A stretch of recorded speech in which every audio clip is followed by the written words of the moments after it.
কোথায় যাচ্ছেন বন্ধুরা? চুপচাপ আমার এই রেসিপিটা দেখে যান। দেখুন আমি পেঁয়াজ, টমেটো, রসুন, লঙ্কা নিয়ে নিয়েছি, ছাড়িয়ে চপারে চপড করে নিলাম।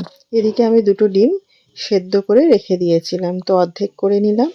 মাঝে মাঝে অন্যরকম খেতে ইচ্ছা করে, তাই ইচ্ছে হলো এইভাবে একটু বানাই চপড করে মশলা। তো এবার আমি অর্ধেক ডিমটা নুন, হলুদ, লঙ্কার গুঁড়ো মাখিয়ে নিয়েছি, সুন্দরভাবে সাজিয়ে দিলাম। দেখুন সেজে উঠলো ডিম সেদ্ধ। এদিকে আমি কড়াইয়ের মধ্যে সর্ষের তেল দিয়ে দিলাম। তেল গরম হয়ে গেলে শুধু আমি তেজপাতা ফোড়ন দেবো, গোটা জিরেও দেবো না। বললাম না বন্ধুরা, একটু অন্যরকম খেতে ইচ্ছে হচ্ছে, তাই চপড করে রাখা সব মশলা দিয়ে দেবো, আর কিছু দেবো না। ফোড়নে খালি তেজপাতাই থাকবে। আর দিয়ে এবার মশলাটা আমি ভালো করে নাড়াচাড়া করে কষিয়ে নেব।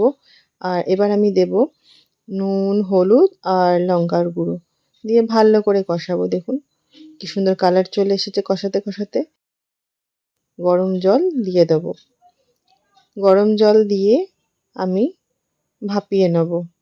তো আপনারা বলতে পারেন এটা আমি ডিম ভাপা করছি। দেখুন এবার আমি ডিম দিয়ে স্টিমে দিয়ে দেবো আস্তে আঁচে। আর কিছু আমি দেব না। সবশেষে ধনেপাতা দিয়ে নামিয়ে দেবো। আমার রেসিপি রেডি। তো কেমন লাগলো আপনাদের আমার এই রেসিপিটা? গরম ভাতের সাথে খেতে কিন্তু সেই স্বাদ লাগবে।